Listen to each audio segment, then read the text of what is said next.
I just want it to have resonance, man, and I want to work with people who are really, who are still fighting for something. Very difficult to suddenly drop it a one, but I need to be able to continue.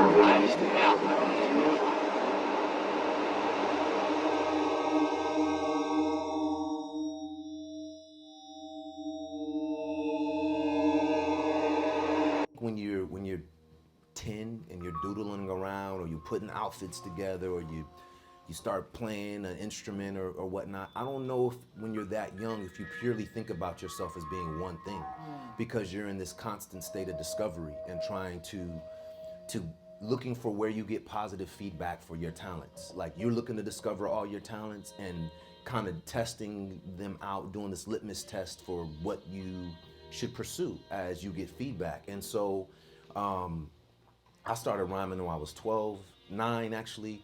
Wrote my first poem, and then first time I was on stage, I was 12. So I was always kind of like rhyming, and this is like, early stages of hip hop. LL and all these brothers were like, doing their thing then. And in my own mind, I wanted to be one of those brothers, right. Which, and then I think, but I was really good in sports, and then I discovered acting while I was in college. But then I got an indie deal literally right out of college. But then I got a week after my single was released under this group called The Odyssey. It's called Ill Hypnotics. It was 90. Check that. Yeah. It as literally a week later I got into grad school.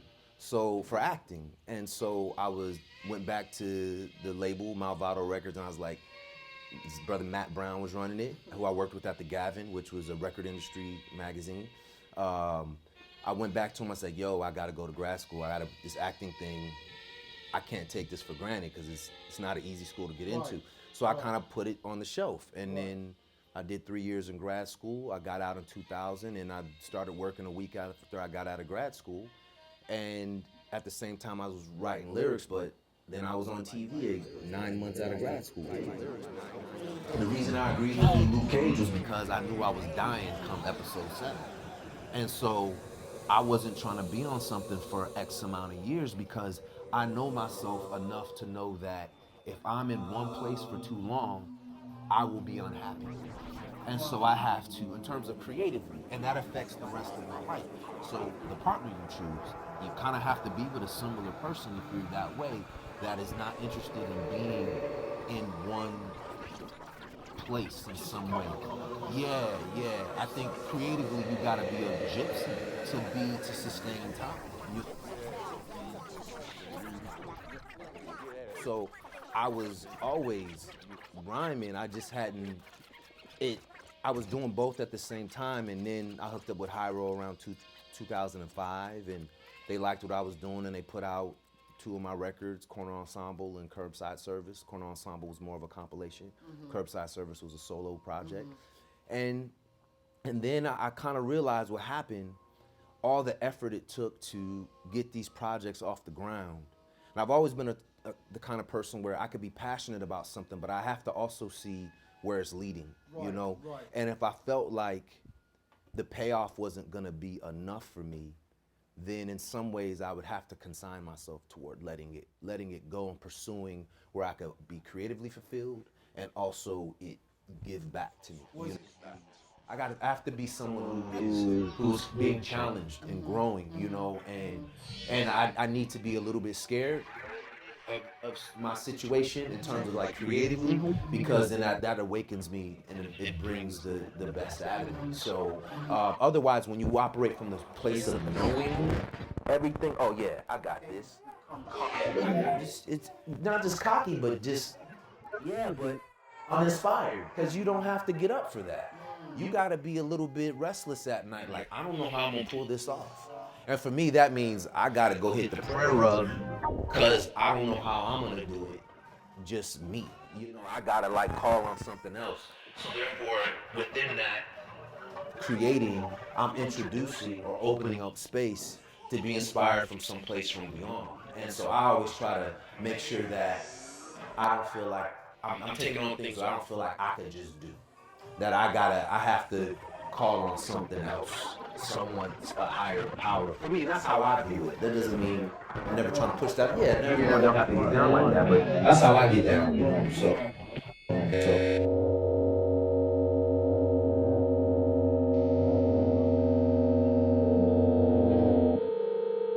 It was a natural feeling because of the type of hip hop I like and the effort it would take and the ways in which you have to work to have success in that.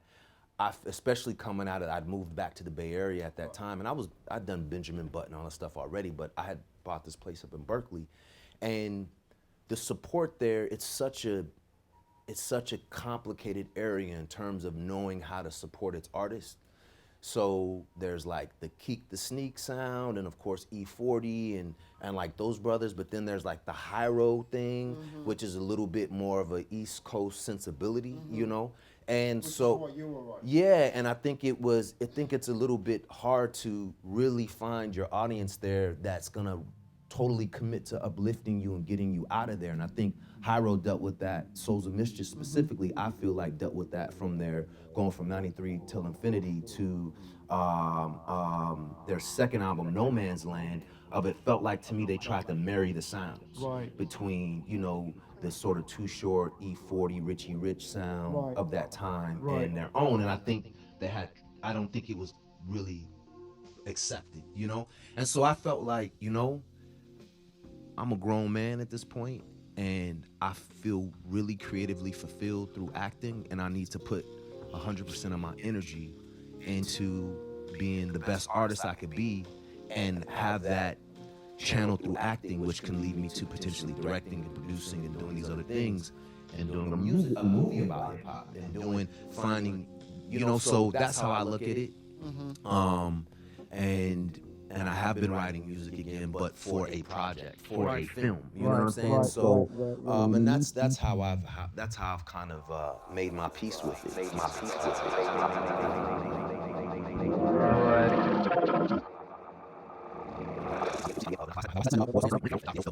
Oshin, you're dad now.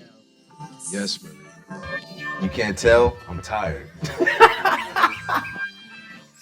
Yeah, man. Changed my life. What's that like?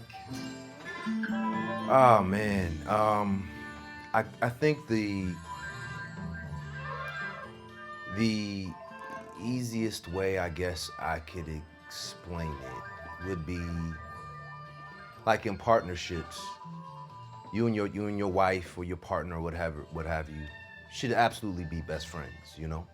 I think that's the goal, and there's a different type. There's a romantic love that is always present in that. But I think when it comes down to your child, there's that person who there's absolutely nothing you wouldn't do something for, you know? Like you would clearly, unquestionably take a bullet for that person, you know?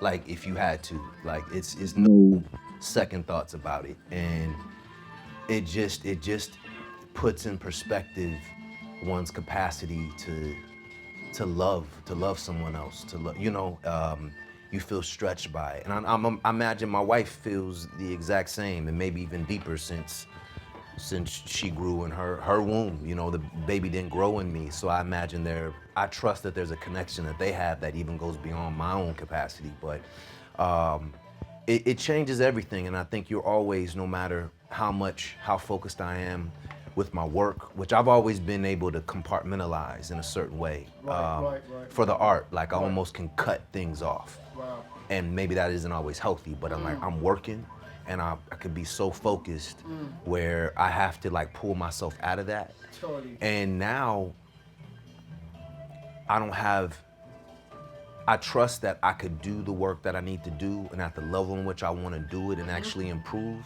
but still keep an eye on the home. You know, before I don't know if I could do that, or really even honestly, fully, deeply, authentically had a desire to do that, just because you're like, this is my art.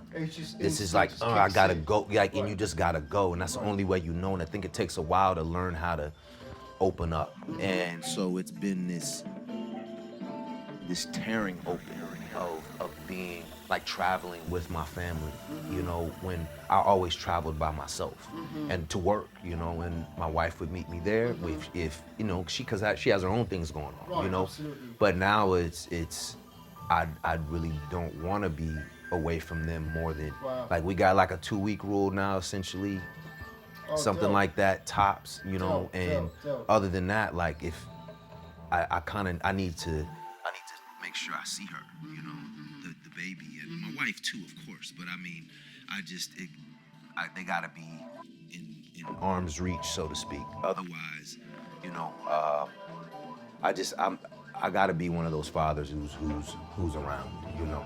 How There is nothing I won't do for your love,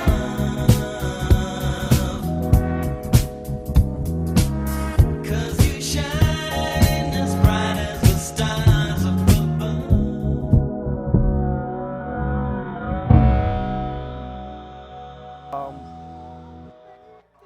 Well, you know, there's a long time for a long time I really was trying to fight to this place to get to where I could purely do film, you know?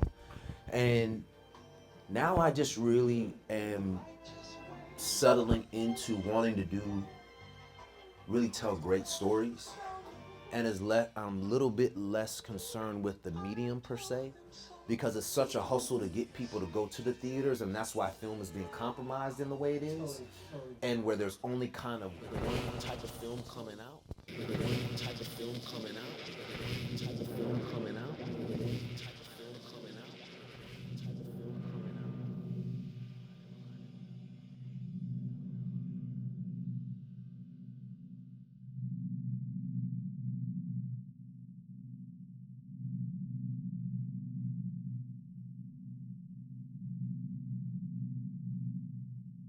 And if you find yourself going, oh, that's the character that I'm defined by, to me, that is you might as well put a bullet to that's death creatively, you know what I mean? And so I'm not interested in stopping until I'm stopped, you know? And so I'm inspired by people who are always like looking to create from a standpoint of trying to connect with what their voice and what their spirit is trying to say in this time, even if it's in a time ahead of this time. They're saying that I'm vibing with something that feels like, I see it, but I feel that this is but I feel that this is I don't see it, but I feel that this is gonna resonate.